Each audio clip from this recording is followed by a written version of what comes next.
Hello and welcome back to Discover the Unknown, a podcast by Cove Clothing that aims to inspire our listeners by bringing you incredible people with epic stories. I'm your host, Lydia Cook, and today I'm going to be chatting to a guy called Jake Tyler, who is an incredible mental health advocate. In April 2016, he endured challenges that led him on a wonderful journey around the United Kingdom on foot. I'm super grateful to have him on the show today sharing his story, and I hope that it'll inspire our listeners as much as he's inspired myself.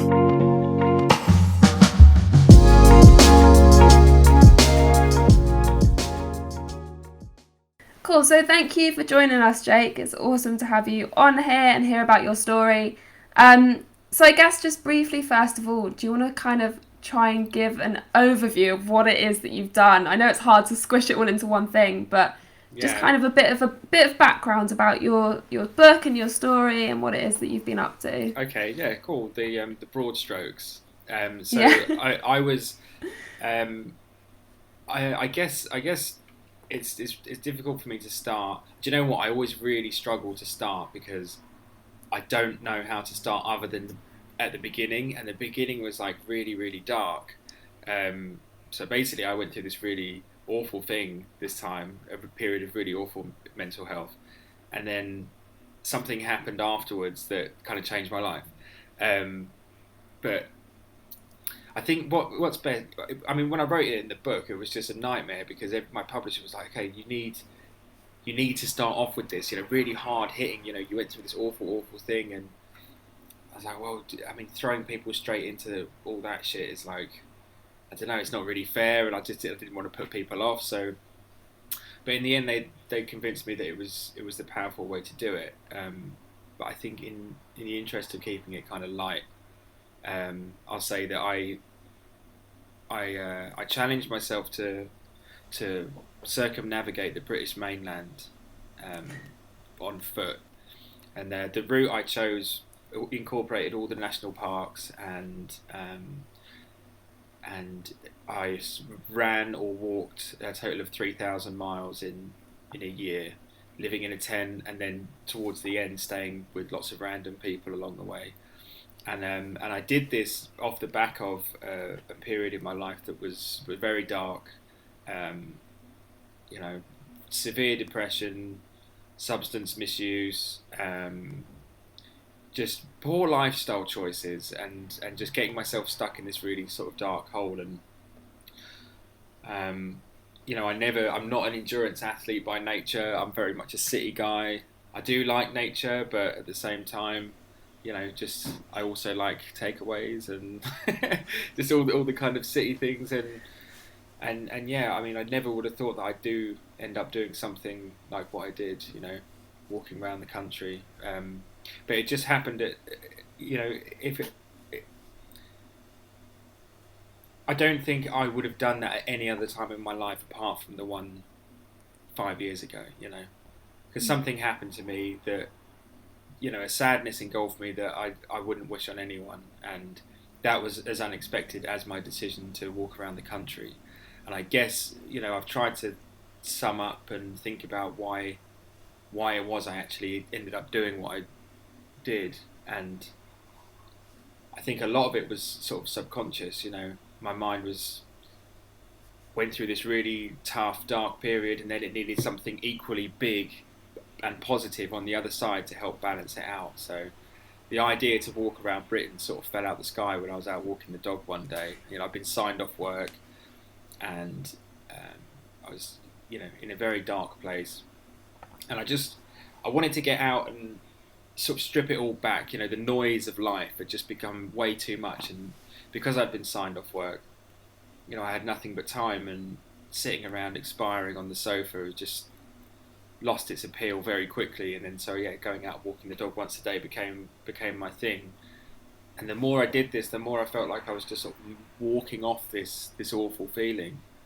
And it sounds really oversimplistic to say it like that, but that's sort of how it was. And in a moment of just madness, I thought, okay, I just need to be outside in this all the time. Like, this nature is just doing me the world of good. I'm going to buy a tent and I'm going to live in it for a year, and I'm going to walk around the country. And yeah, a totally un-me thing to do, a totally un-me sequence of events, but it happened. And I spent a whole year outside, being very introspective for a lot of it, but also sort of rediscovering what I loved about life. And yeah, it's been a mad few years since then. Yeah, I mean it's absolutely incredible what you've done, and thank you so much for sending me the book first of all. Because sitting down, and I've only read the first 5 chapters so far, but oh my gosh, the amount of times that I resonated entirely with what you were saying, and that sort of not knowing how exactly that situation had come along and how you ended up there, but it happens. The practicality of it is that it was that space that you were in, and then this incredible journey of, like you say, just starting off walking the dog, and starting to see and feel how being outdoors and walking really takes you out of that moment is quite incredible.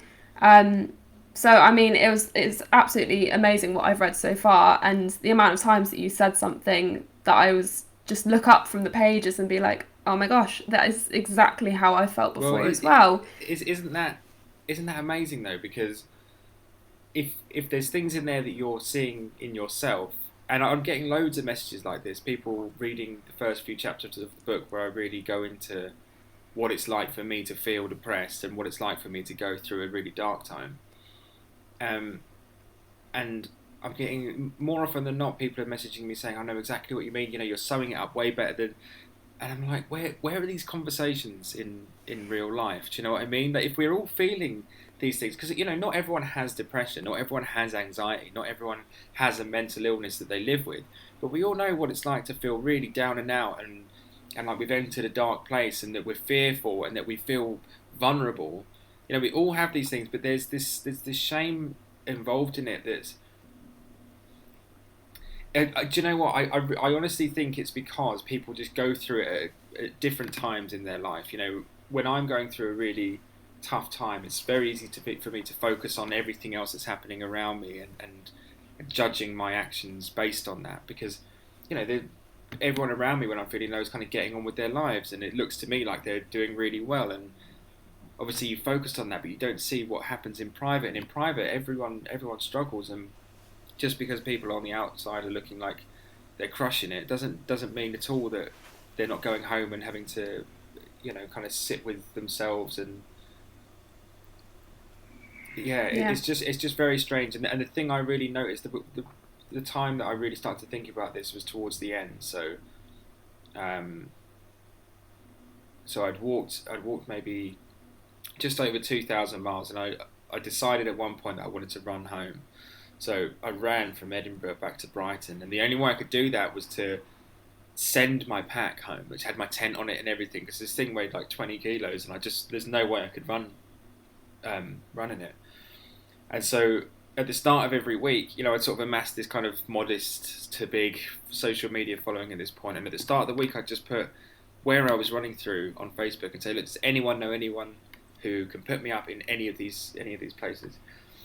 I thought it was a bit futile. I really didn't expect people to get in touch, and through, it was crazy in the end that they did. And the thing that I noticed was everyone who I stayed with wanted to talk to me about my journey and the walk, and Britain and nature and everything. But more often than not, they wanted to talk about how they were doing, and there was something about inviting a total stranger into their house who was living this transient life, who they were probably never going to see again, that allowed them some sort of weird confidence, like temporary confidence, to really open up about how they were feeling.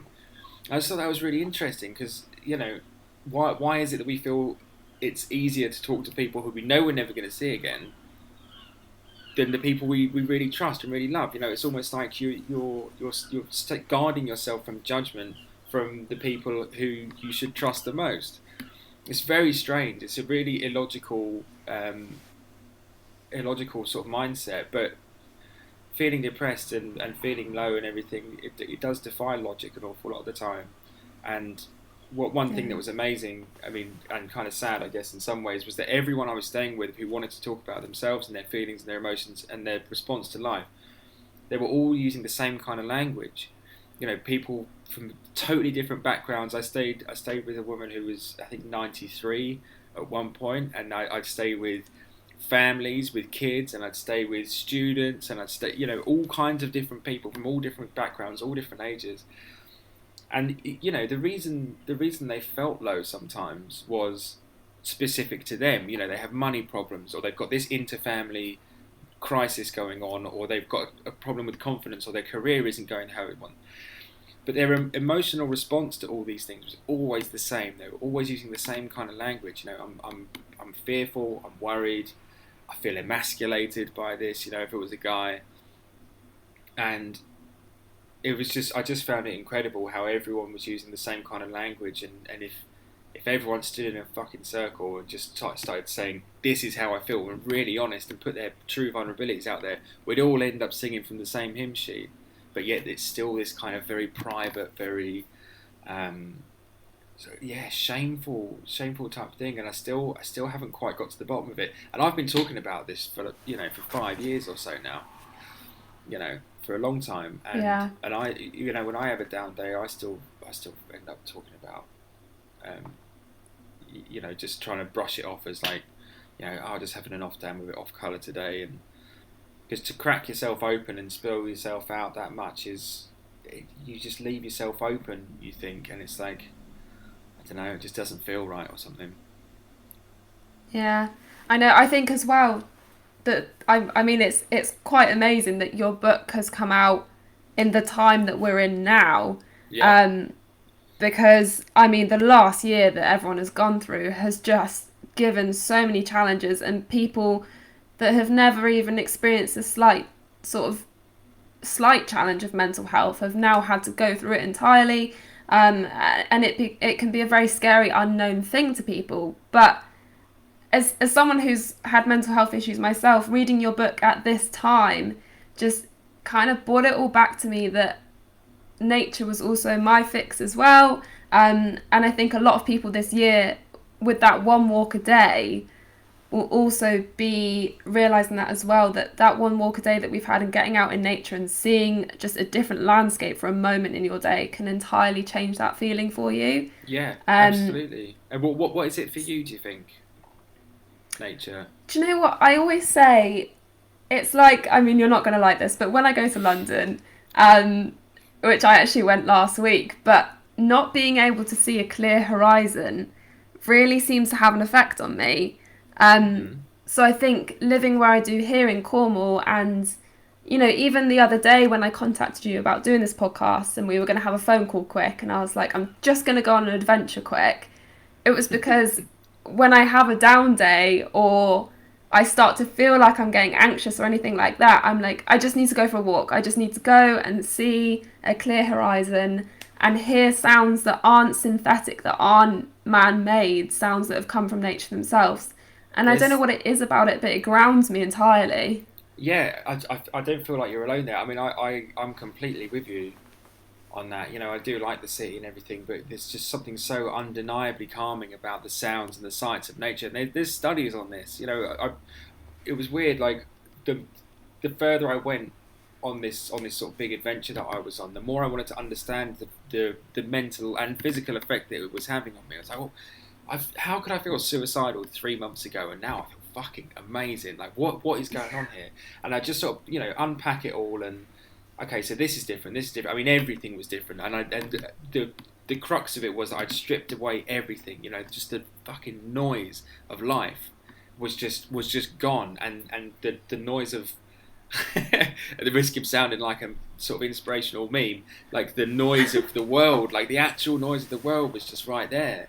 And there was just something so unbelievably calm, and I found myself like, trying to sum up why looking out to sea is just so.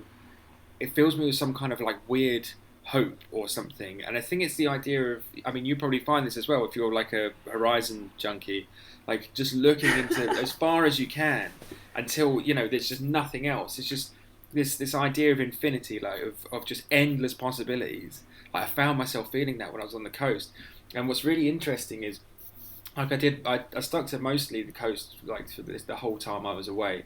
I did the whole southwest coast path. So I went like through Falmouth, through like your ends, and all the way up to Minehead, and then into Wales. Did the Pembrokeshire coast there, and honestly, like those, I mean I mean it's nearly 1,000 miles that in total, because the southwest coastal path is like 630 something, and then I went all the way up to Bristol and round into like the Pembrokeshire coast and the whole, yeah. So it's a long way, and I'd never been happier. I'd never been happier as well. I was just walking and the sea was just there the whole way, just like my buddy, just guiding me the whole way, and everything that happens around it is great as well. The sights and sounds of nature. And then I came inland after I've been to Snowdonia, and I walked sort of towards sort of Shrewsbury area and then Wolverhampton, and then up to Edale, which is where the Pennine Way starts in the Peak District. And I walked the Pennine Way north through there and through the Yorkshire Dales.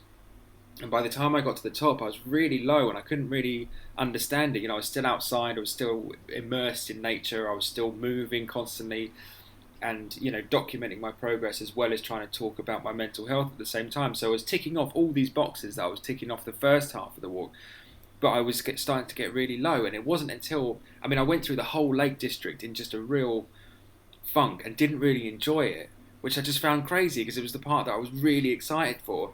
And then after I got through there, I did the Hadrian's Wall path from west to east, which ends at Wall's End near Newcastle. And when I was there, I was just like, I just don't want to do this anymore. I'd had enough. I was looking up train ticket prices to come home, and I was staying with a guy who I sort of half know, and I ended up getting pissed up with him for like a couple of days, and just being in Newcastle, and just the vibe had just gone completely. And it was thanks to a mate of his who I spoke to, who was just like an unbelievably calm, kind, engaging person, who was just like, no, you can't jack this in yet, you've got to keep going. I sort of did it for her really, and then I started off again like the Berwickshire coast path and the Northumberland coast path, which just runs all the way from Newcastle up to Edinburgh. It's a huge section, and it was back there that I felt like myself again. I started to feel like life was good again and like endless possibilities again, and it was because I was back on the sea, man. It's 100%. There's just something. I'd love to read more studies about it, because I'm sure there's some really great theories out there, but there's just something about the sea and just seeing it constantly that is just so calming. Me and my partner were out for a walk the other day. When we live in Brighton, so we've got it right there. And we do this. We've been doing this same walk forever, for like 9 years it feels like at the moment. But we walk from here to Ovingdean, which is like 4 miles and back, and it's right at the base of the cliffs. White Cliffs. It's beautiful. But we stopped at some point and just kind of sat there.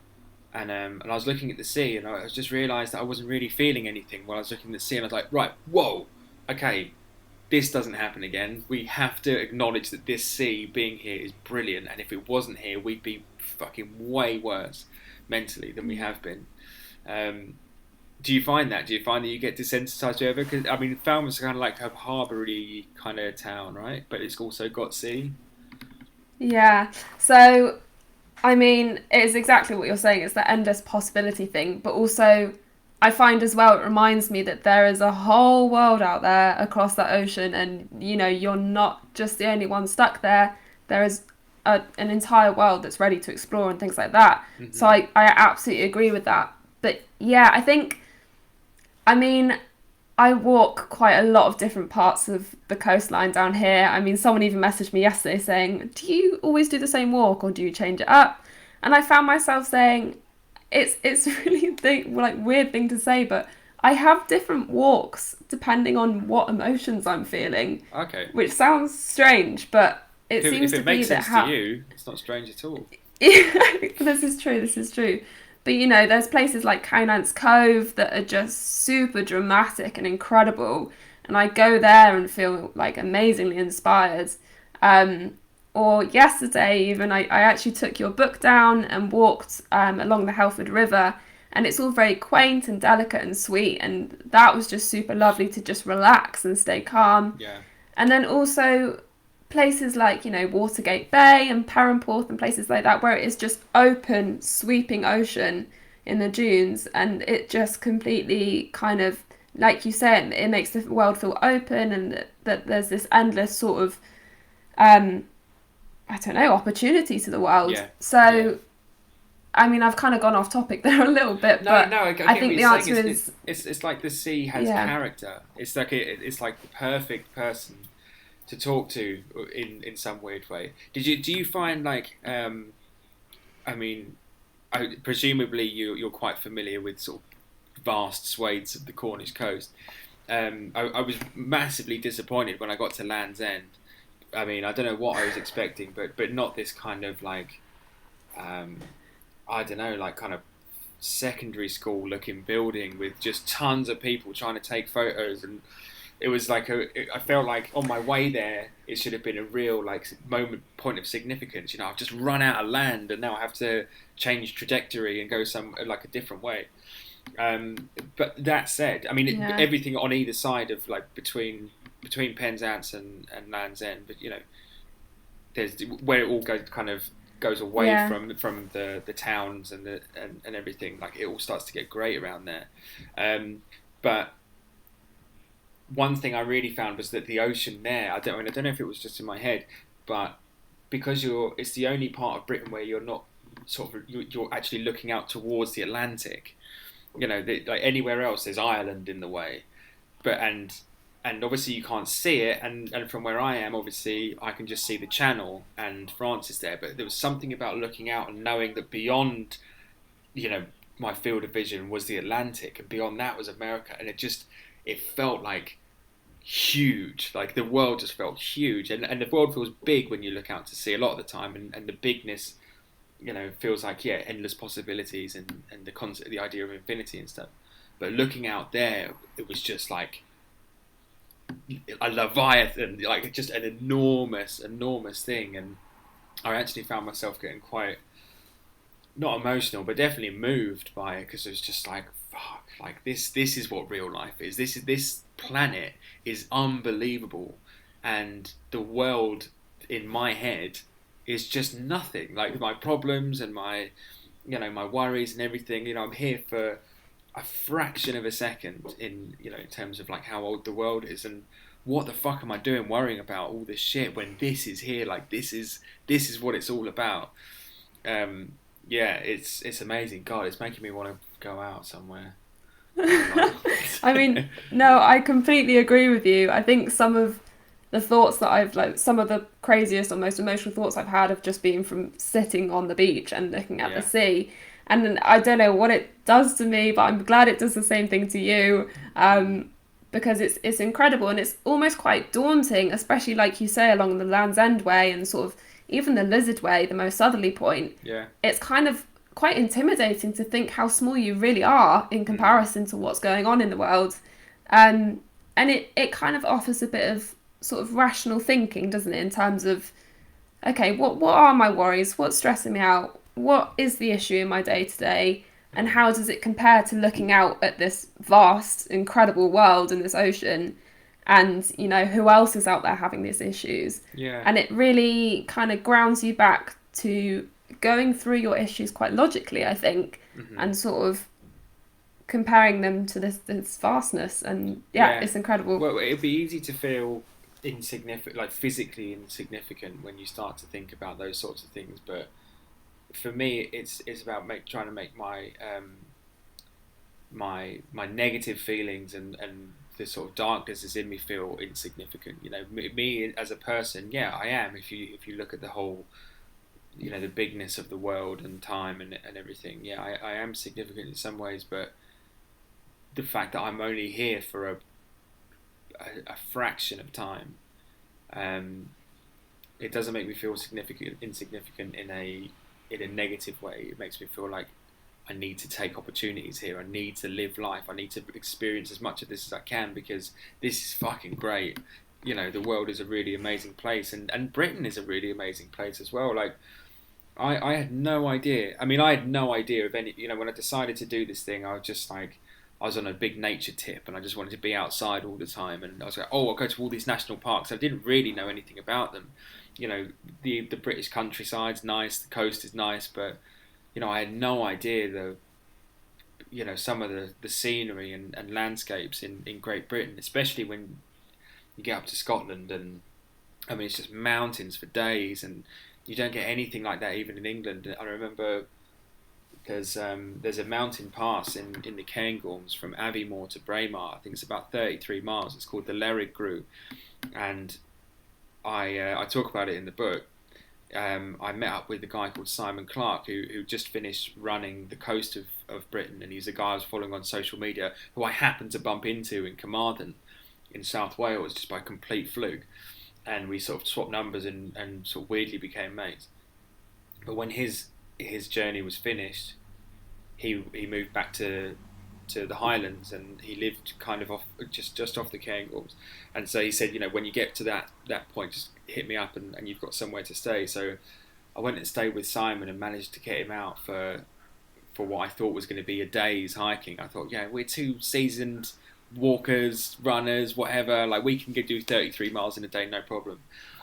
And I mean, it was a nightmare because it was freezing and it was so slippery and dicey. And but that said, I mean, we would just walk this mountain pass. It just runs straight through the middle of two mountain ranges, and I think it was around November time. So you know, all of them were snow capped, and the air was so clear you could just see it for days. And it felt like I was walking through some sort of painting. Do you know what I mean? Like this is in Britain. Like there was no reception on my phone. I was so not connected to anything that I thought Britain was. I was just out in the middle of this like just epic scene. I just couldn't believe I was in Great Britain. I mean, it got to a point where basically, so it's 33 miles, and I thought we could do it in a day. We set off really late, and by the time it got to around 7 or 8 in the evening, it's pitch black. So the mountains are gone by this point. So there's not even a nice backdrop. It's just stress. And it got really cold, and although I bought my tent, it was like we can't actually camp in this because obviously in the mountains it's a few degrees colder. It was way below freezing, and Simon was getting really pissed off actually. He was just like, "Why didn't we set off earlier?" And there was me being really cavalier, thinking that because we've both done these really epic challenges that we'll be fine out here. It was like, no, we've just blatantly bitten off more than we can chew here. So we're about halfway, and it's pitch black, and it's so icy and slippery, and it's not like just a path. But you have to have the map out. You know, there's a lot of scrambling involved. It's no joke. And at one point, I was just like, look, I'm just gonna have a look at the map and see if I can get us out of here because this is bad now. Like this could get really bad. It's really dangerous. So I looked at the map and I found what looked to be a bothy, which was about a mile or so off the trail. Bothies are like these little, if you don't know, they're like just little houses, huts, things in the Highlands for walkers who get in trouble, basically. But on the map, they're really ambiguous. They're just like a tiny little dot with a weird kind of name. And I thought, okay, that might be a bothy, and if it is, we can just stay in there overnight and then crack on in the morning. And so I was like, okay, I think we need to go and check this out and just see if this is somewhere we can stay.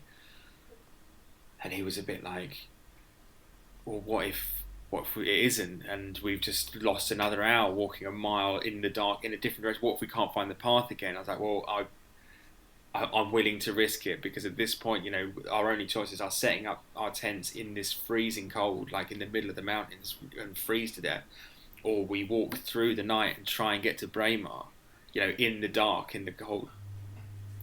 And he was really annoyed about it, and in the end, I just had to kind of turn him off, and just say, right, okay, well, this is what we're doing now. We're gonna go and try and find this bothy. So I took us off and I was following the map, just praying that we could find this place. And then after about 15-20 minutes, I hear the sound of wood crackling and the smell of smoke. I'm like, oh my god, someone's built a fire somewhere. And we get closer, and I just see this little orange, just a little square of orange. And as we got closer, it was a window. It was a window to this bathroom. We found this thing, and we just both just piled in there. We were freezing, absolutely freezing. And as soon as we, when like, like you really need the toilet and you're out and you can hold it until the key goes in the door, and then it's like, right, it's coming now. It was like that, but it's like as soon as we were about to get in there, we just acknowledged the freeze. Just like, oh my god, we burst in there, and these poor guys, who were super prepared for this journey, who brought loads of logs with them and were burning the logs on the fire, and they got a little stove going. They were in there, and they just turned around and looked at us, and they just looked so put out because they obviously thought they'd had this place in the middle of the mountains to themselves, really, and then all of a sudden these two guys are bursting in like, oh, and just like run to the fire before we even spoke to them. They were both called Dave, and they were really nice in the end, and we all sort of sat down and we all calmed down, and in the end it was all good. And then but I'd completely forgotten that the scenery was there the whole time. And then the next morning I woke up to the sound of grouse. There's just grouse running everywhere around there. And the sun was just about to come up. And I went outside and I just forgot that I was just in this epic, like, painting. That's just how it seemed to me. It just looked like a painting. I went outside and I was just engulfed by these mountains. I was like, how can this be Britain? I mean, that to me was like, just a reminder that I needed to be outside more often, and just because there was just something about just standing, and you don't need any of the distractions of life when you're doing that. You don't need your phone in your hand. You don't need to be listening to anything, watching anything. If you've just got, if you're alone in your thoughts and you're somewhere naturally beautiful where you just can't hear a thing other than the sounds of nature, everything just feels right to me in those moments. And by the sound of it, it's the same for you as well. Yeah, completely. I mean, I absolutely agree with you. In fact, there was a quote from your book. You'd interviewed a guy called Matt Haig, I think, and he said that effectively humans are just 30,000-year-old hardware living in 21st century software. Yeah. And of course, like, it's almost like evolution has caught us out and we can't keep up with the actual evolving that we're doing. And so of course we're going to crash every now and again. Of course we're going to need, repairs here and there. And I just thought, when I read that quote that you put in there, I was like, that is absolutely how I feel sometimes, that my human instinct and my body is not built for what we use now. My whole life is on social media. I'm sure you're starting to feel this now as well. That it can become so much because that's not naturally what we're meant to be doing. No, it's not at all. So those moments in nature really bring us back. Yeah, definitely. I love that of all the things you could have quoted from my book, it's someone else's quote. That's great. I'm sorry. No, I'm joking. Matt Haig is like a fountain of just like inspirational knowledge, and like he's just got this unbelievably great way of looking at the world. Talking to him is just like, I mean, you'd love it. You should try and get him on actually, because how he views the world is just spot on. It was amazing. But no, you're right. And I think the whole online sort of social media thing has been ramped up a little bit with, like you and I would probably be doing this face to face somewhere if it wasn't for lockdown, and I'd be talking to, having meetings and arranging to meet people, and there's something about looking at yourself while you talk. I mean, that can't be what humans are designed to do. That throws me off every time. And so it's going to take. I mean, in some ways, it's like we're seeing sort of the extremes in a different kind of extreme in this whole lockdown thing.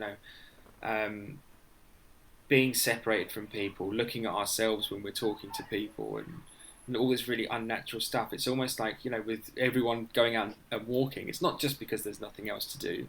It's because I think we're sort of on autopilot there, and we're trying to balance out this just bizarre situation that we're so not designed for with something that we are. To go outside and to go walking and to not take your phone and everything, people are doing that more now than they ever have done. And yeah, you can argue that it's because the pubs aren't open and the shops aren't open and all that sort of stuff. But I don't know, man. I really hope people learn from this time and see that, yeah, like being inside and being cooped up and looking at a screen all day, it's not good, and we do need that, time away to actually do what we were designed to do. I mean, I remember my counsellor telling me about the fact that we still have that human instinct of fight or flight. And quite often I really relate that flight moment to sitting at home on my phone and something is just bothering me. My anxiety's coming back from somewhere, I don't know what it is, and I just need to get out. And it is that sudden urge to be out in nature, out walking, having a journey somewhere, getting away from the space that I was in. And I really, that's really resonated with me since you told me that you can see it in a lot of situations that, like you say, through this past year, a lot more people have been walking, a lot more people have been getting out, meeting in the park. And, we can say it's because things are closed, like you mentioned, but also, is that us having that fight or flight moment as well and just needing to be away from the space that we're stuck in? Yeah, I definitely think it is. I think our instincts lead us more often than we think. You know, I genuinely think that choice is something, is a kind of man-made, it's like a concept, that humans invented, because this idea of free choice and that sort of thing. We do things we don't understand constantly. We do things mindlessly. We do things on pure instinct all the time. And being mindful of what we're doing and when we're doing it is really important. And, I genuinely don't think it's any coincidence that everyone's out walking every day, while on the other end of the spectrum, they're sitting around looking at screens all the time.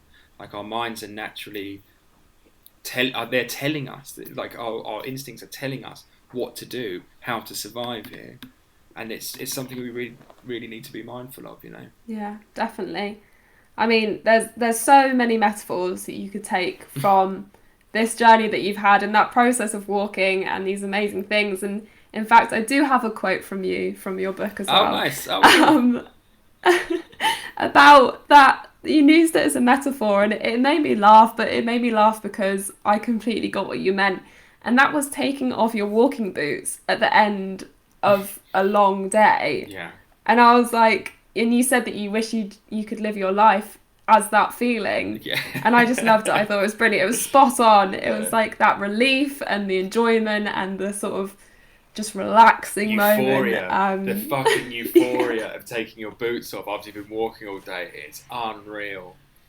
Yeah, It's really incredible. is. And yeah, I would love to live in a constant state of that. That would just be, that's what heaven would be for me, for sure.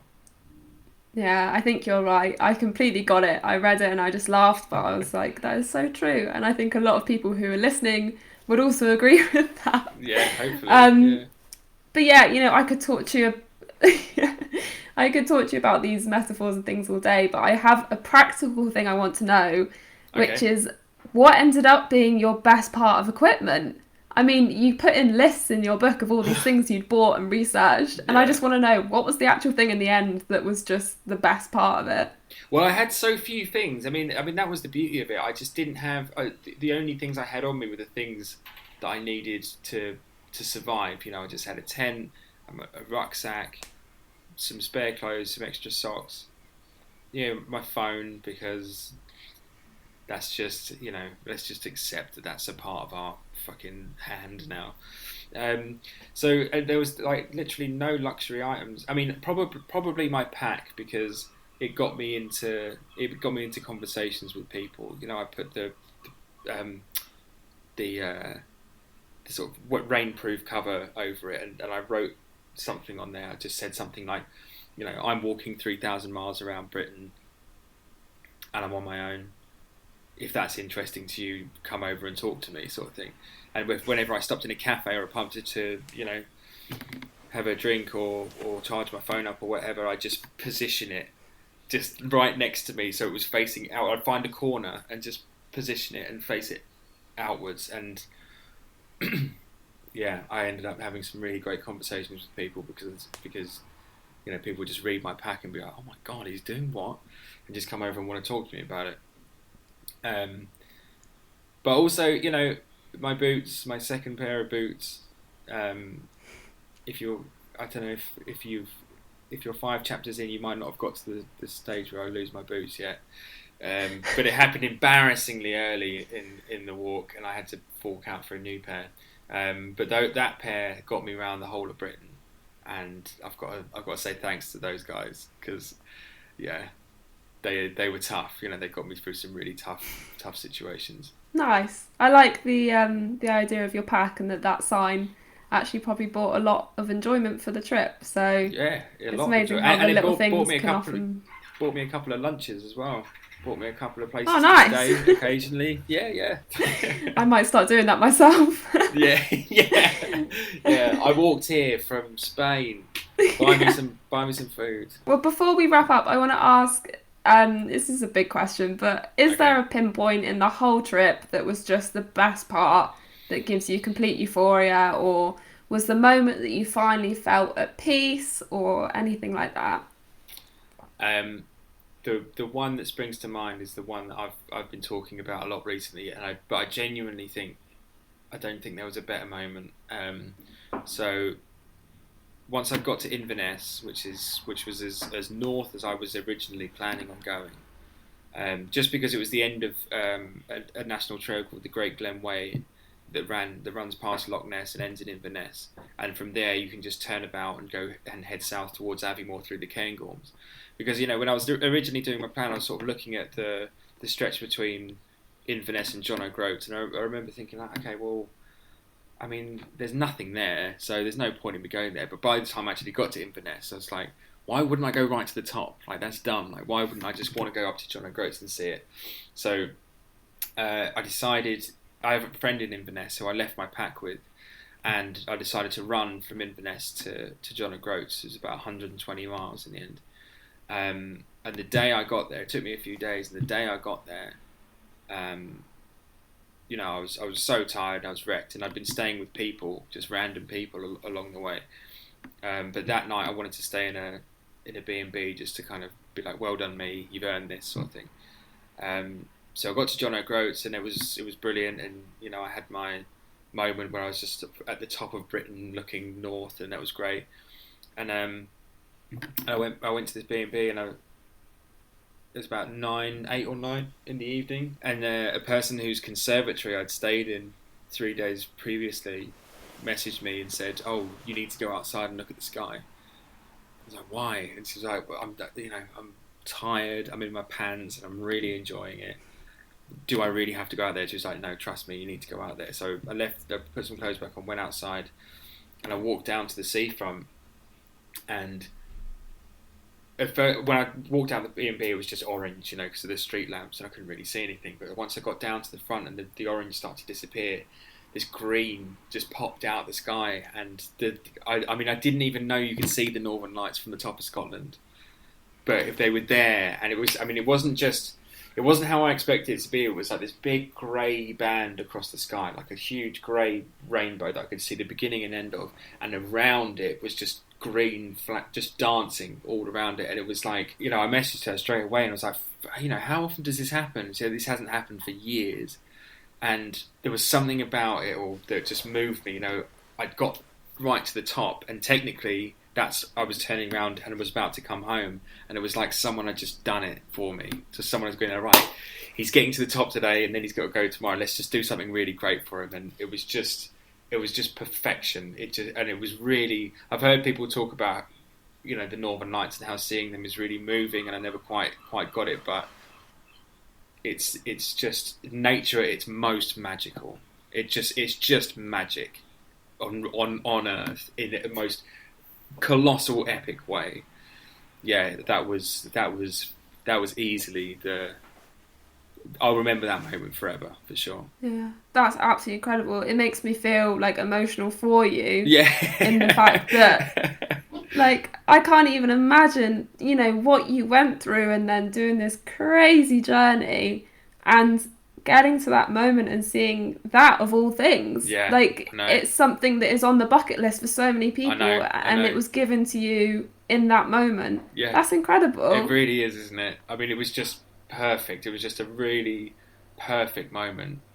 And I remember I called my mum when I was there, and if you've read the book, then you'll know that she was the first person I reached out to when I was just in that really, really dark place, and she was the first person I wanted to call again when I saw that. When I got to the top and I was just achieving this thing and just living this life, and just I'd never felt so happy to be alive. And again, she was the first person that I wanted to call again, and we had this conversation. It was it's just a really beautiful, beautiful moment. Yeah, that was the one. I was going to ask about your mum, because in your book, the way that you describe her and like you just said, she was the first person you rang and stuff. I love her. I don't even know her, and I've only read a few chapters, and I think she's incredible. She and really is. I love that relationship that you had with her, and I just think she must be so flipping proud of you. She must just be in awe of how far you've come, and I just think it's amazing to read about your story together. That's really nice for you to say. And she keeps getting stopped in Malden High Street. People want to talk to her about me. She told me that yesterday. I was like, I haven't even got stopped once since the book came out. But it's the city, isn't it? Like, no one really does that in the city, whereas Malden's this tiny little town where nothing ever happens. And people want to talk to Mum, and if she's out walking Reggie, then they can't believe their luck. She is an amazing person. She's like my hero. She really is. Like, she is the perfect person. Life gets really difficult and people suck. Like, a lot of the time, you do find those little gems everywhere, and one of them happens to be my mum. So I'm just unbelievably lucky in that respect, because she's just the perfect person. I think it was amazing as well how she was just like, okay, that's happening, fine, come back, we'll sort it out. Yeah. And then you said that you were going to do this crazy walk, and she was like, all right, off you go. Like, I think it's great. I think it's so good, and the support that she has for you and that you obviously have for her is amazing, and I love reading about it. And I honestly cannot wait to read the rest of this book. Oh, good. Yesterday, just traipsing down to the beach and having a little read. I'm excited for the rest of it. But yeah, honestly, I could talk to you about this all day, so maybe we'll have to do another one when I finish the book. But just thank you so much for coming on and talking about it and being so open about it. And you just must have this absolute huge bank of stories now to tell everyone. Yeah. So thank you for taking time to share some of them with us. No worries. Thank you very much for thinking of me and having me on. Yeah, and to the listeners, if you want to have a look at his book, it is called A Walk from the Wild Edge. And where can you get it? Is that sort of everywhere? Yeah, I mean, I've got to promote it through Amazon, but it's also available on audiobook and ebook as well. But if you don't want to give Jeff Bezos your money, then you can get it through Waterstones, and there's some independent bookshops. But W.H. Smith, you can get it through there as well. There's a few different places you can get it. Awesome. I would absolutely thoroughly recommend that people read this book. And I mean, I'm one of the worst readers that anyone knows, so the fact that I've even got this far in says something. Mate, I barely read either, and I've written this book. I can't. It's my partner's just like, it's so annoying, because she reads constantly. It's just her thing. She's constantly in a book, and she's like, how did you write a book that actually is good? Like, you don't read. Yeah. I've been reading the same book for about 6 months. I'm about halfway through it. I just can't concentrate. But I don't know. Maybe it's just because I get to talk about myself at length. Maybe that's what I enjoy. I mean, maybe you're like me. If you read your own book, you might be good at it. There we go. Yeah. There we go. But no, thank you so much. And yeah, I can't wait to just keep following you, keep reading this book, and just find out where it is that you're heading. All the best with it all, Lydia. Thank you so much, and thank you for your support. Thank you so much for listening. That was a truly incredible and inspiring story to have from Jake, and to find out more about his insight into how green space and blue space therapy has helped him on his road to recovery.